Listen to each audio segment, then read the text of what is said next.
தேன்கூடு வாசகர்களுக்கு அன்பின் வணக்கம். சாண்டில்யன் எழுதிய யவனராணி நாவலின் ஆடியோ வடிவம். வாசிப்பவர் ரே விஜயலட்சுமி. பாகம் 2. அத்தியாயம் 109. இங்கே ஒரு குருஷேத்திரம்.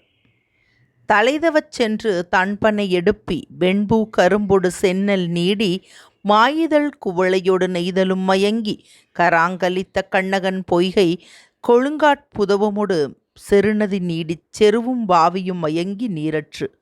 பட்டினப்பாலை 239 முதல் 244 வரை. வடவர் வாட குடவர் கூம்ப தென்னவன் திரள்கட சீறி மன்னர் மண் எயில் கதுவும் மதனுடை நோன்தாள் மாத்தானை மர மொயம்பின் செங்கண்ணால் செய்யுர்த்து நோக்கி புன்பொதுவர் வழி போன்ற இருங்கோவேள் மருங்கு சாய. பட்டினப்பாலை 276 முதல் 282 வரை. தமிழகத்தின் மாபெரும் புலவர்களால் வியந்து பாடப்பெற்றதும் சோநாட்டகத்தை விளைந்ததுமான வரலாற்று முதற்போரான வெண்ணிப்போரை பற்றி பொருணராற்று படையில் குறிப்பிடும் புலவர் முடதாமக்கண்ணியார் ஓங்கிடுஞ்சென்னி மேம்பட மிளைந்த இருபெரு வேந்தரும் முருகலத்தவிய வெண்ணி தாக்கிய வெறுவெறு நோன்றாள் கண்ணர் கண்ணி கரிகால் வளவன் என்று ஓங்கிய தங்கள் தலைகளிலே தங்கள் தங்கள் மரபுக்கான பூக்களைச் சூடிய இருபெரு வேந்தரான பாண்டியனும் சேரனும் வெண்ணியாகிய ஒரே போர்க்களத்தில் அவிந்து போக கரிகாலன் பொருதான் என்று பொதுப்படையாக பாண்டிய சேர மன்னர்கள் முறியடிக்கப்பட்ட கதையை சொல்லுகிறாரானாலும் பட்டினப்பாலையை இயற்றிய உருத்திரங்கண்ணனார் மட்டும் அந்த போர் நிகழ்ந்த முறைகளையும் மற்ற விவரங்களையும் சற்று விரிவாகவே மேற்கண்ட வரிகளில் தெரிவிக்கின்றார்.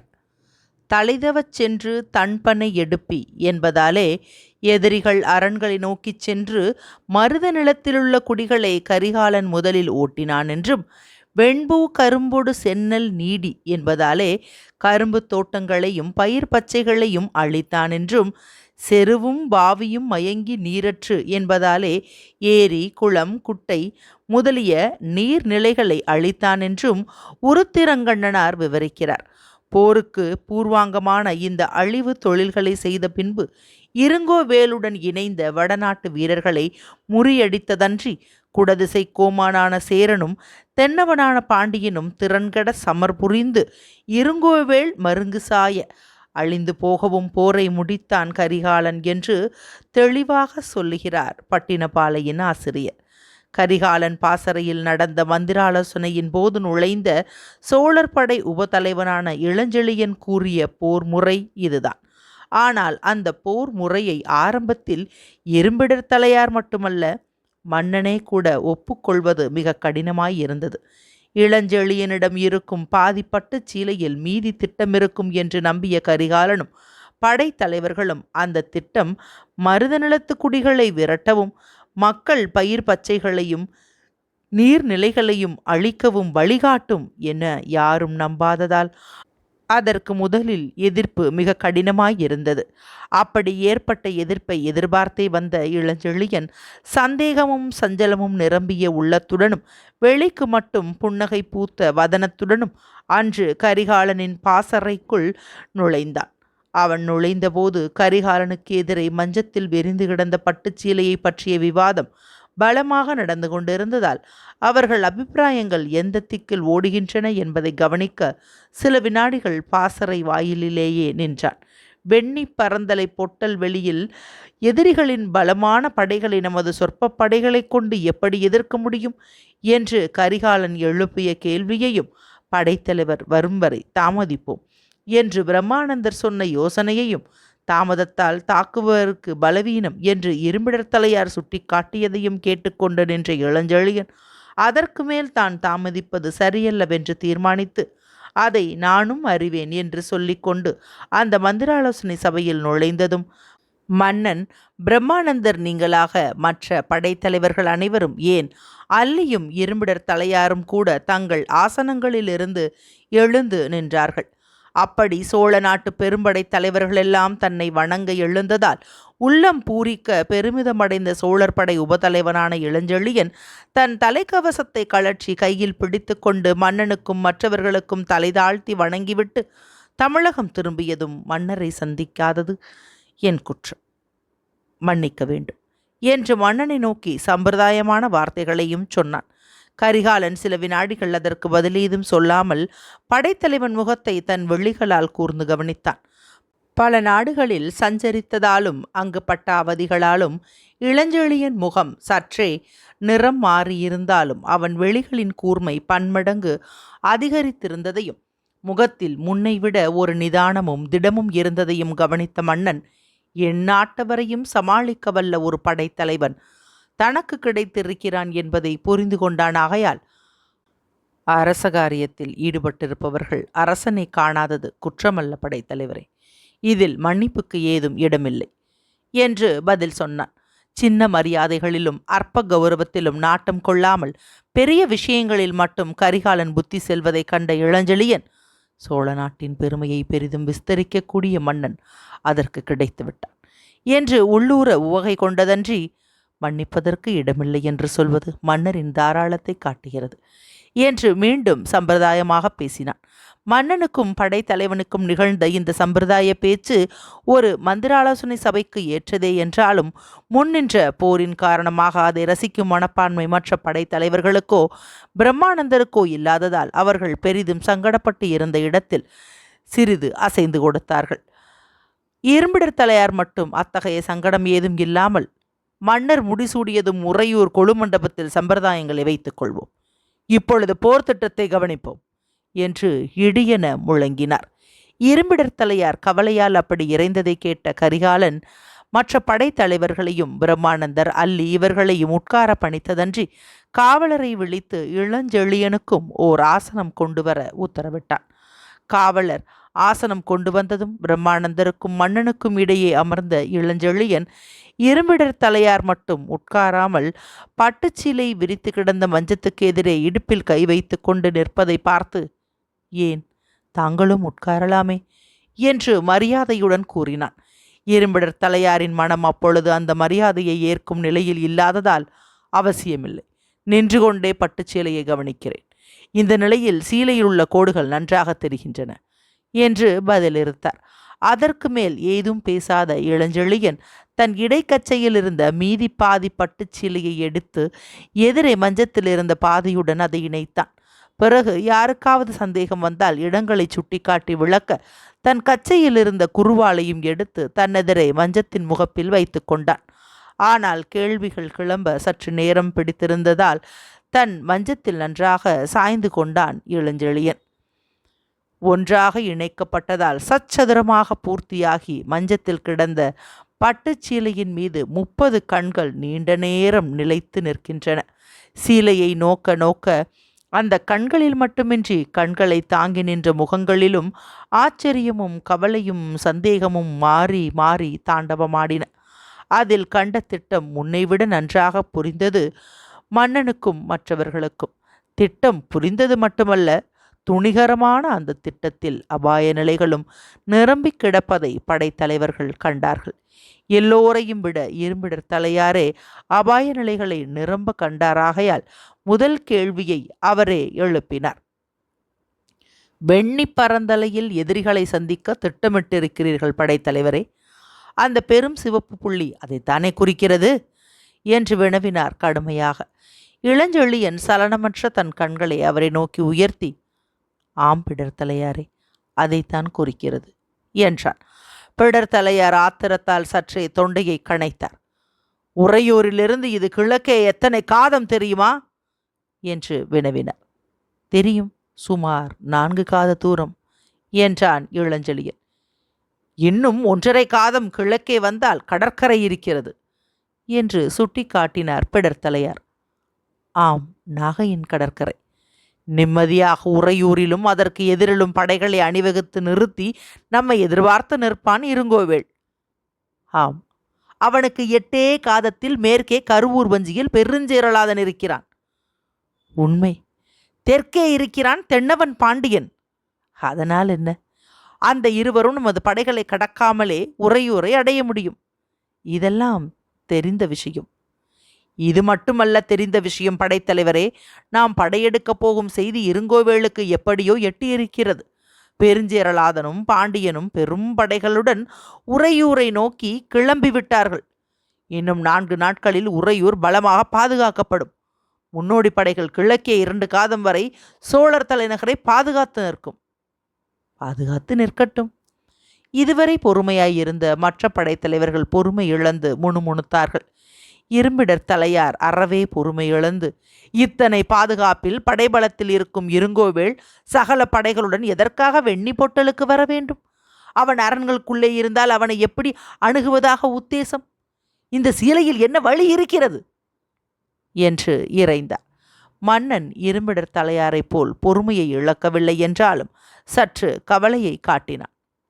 ஆம் படைத்தலைவரே, நல்ல அரண்களுக்கு பின்னால் பெரும் துணைவர்களுடன் இருப்பவன் எதற்காக அந்த அரண்களை விட்டு இந்த பொட்டல் வெளிக்கு வர வேண்டும் என்று வினவினான் கரிகாலன். அதற்கு சீலையில் பதில் இருக்கிறது மன்னவா என்று சாவதானமாக பதில் சொன்னான் இளஞ்செழியன். இதை கேட்டதும் மற்ற படைத்தலைவர்கள் அனைவரும் சீலையை உற்று கவனித்தும் ஏதும் விளங்காததால் இளஞ்செழியனை நோக்கவே அவன் எதிரே இருந்த குறுவாளை கையில் எடுத்துக்கொண்டு, மன்னவா, பொன்னி நதிக்கரையில் உள்ள உறையூரிலும் அதற்கு முன்பாக 2 காதத்திலும் அரண்களில் உள்ளவர்கள் தாங்களாக இந்த பொட்டல் வெளிக்கு வரமாட்டார்கள். வராவிட்டால் அவர்களை நாம் நமது படைபலத்தை கொண்டு அழிக்கவும் முடியாது. உறையூர் கோட்டையும் சேரமான் கருவூர் வஞ்சி கோட்டையும் மிக பலம் வாய்ந்தவை. தவிர ஒன்று பொன்னி நதியாலும் இன்னொன்று ஆம்பிராவதியாலும் பாதுகாக்கப்பட்டிருக்கின்றன. நமது படைபலத்தை கொண்டு இந்த பெருநதிகளை கடப்பதும் கோட்டைகளை வெற்றி கொள்வதும் முடியாத காரியம்.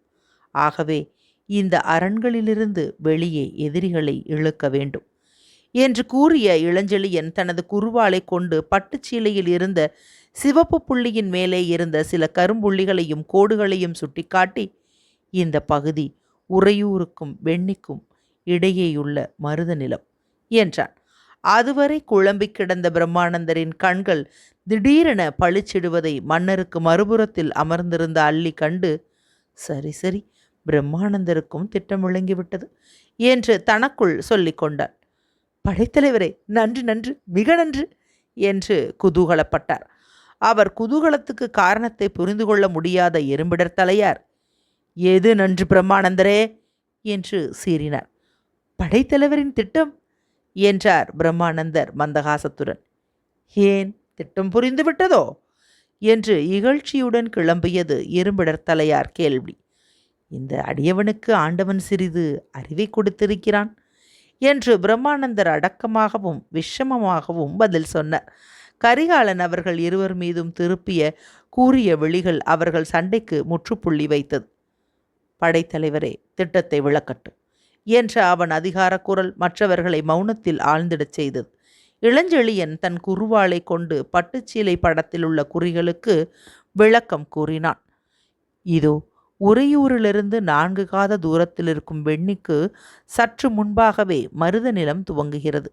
உறையூருக்கு அருகில் இருக்கும் காவிரியை தாண்டி 1 காதம் வந்துவிட்டால் மருத நிலத்திலுள்ள ஏரி, குளம், குட்டை ஆகிய நீர்நிலைகளைத் தவிர படகுகளுக்கும் மக்களுக்கும் நீர் கிடைக்கும் நதிகளோ வாய்க்காலோ இல்லை. ஆம், உண்மை என்று ஒப்புக்கொண்டான் மன்னன். இதோ இந்த கருப்பு புள்ளிகளும் கோடுகளும் ஏரிகளையும் குளங்களையும் குறிக்கின்றன. இதோ இந்த கோடுகள் கரும்பு தோட்டங்கள், இவை நன்செய் பயிர்கள். இந்த ஏரிகளின் கரைகளை உடைத்து நீரை வெளியிட்டு யானைகளின் உதவியால் பெரும் மரங்களையும் தழைகளையும் குளங்களில் போட்டு நிரப்பினால் நீர்நிலைகளை அழிக்கலாம். கரும்பு தோட்டங்களையும் இதர பயிர் பச்சைகளையும் யானைகளை விட்டு அழிக்கலாம். இதனால் மருத நிலத்து குடிகள் ஓடிவிடுவார்கள் என்று சொல்லிக்கொண்டே போன இளஞ்செழியனை நோக்கி, அதர்மம், இது அறப்போரல்ல என்று பல குரல்கள் கிளம்பின. நான் அப்பொழுதே சொன்னேன் என்றார் பிரம்மானந்தர். என்ன சொன்னீர்கள் அடிகளே என்று கேட்டான் இளஞ்செழியன். இது தமிழகத்து குருக்ஷேத்திரம் என்று. ஏன்? முதலில் எதிரிகள் சைனியம் அதிகமாகவும் நமது சைனியம் குறைவாகவும் இருந்ததால் சொன்னேன். இப்பொழுது நீர் சொல்லும் முறைகளுக்கும் பாண்டவர்கள் தரப்பில் கையாளப்பட்ட முறைகளுக்கும் அதிக வித்தியாசத்தை காணோம் என்றார் பிரம்மானந்தர். பாண்டவர்கள் நீர்நிலைகளை அழிக்கவில்லை, பயிர் பச்சைகளையும் நாசம் செய்யவில்லை. என்றாள் அல்லி உணர்ச்சி பொங்க இளஞ்செழியனை வெறுப்புடன் நோக்கி. ஆனால் அல்லி, அங்கு பாண்டவர்கள் சிகண்டியை முன்னிறுத்தி பீஷ்மரை வீழ்த்தினார்கள். அசுவத்தாமா இறந்தான் என்று பொய் சொல்லி துரோணரை கொன்றார்கள். துரியோதனனை யுத்த தர்ம விரோதமாக தொடையில் அடித்து சாகச் செய்தார்கள். அந்த மாதிரி நாம் செய்யவில்லை. அவர்களெல்லாம் போர் வீரர்கள்.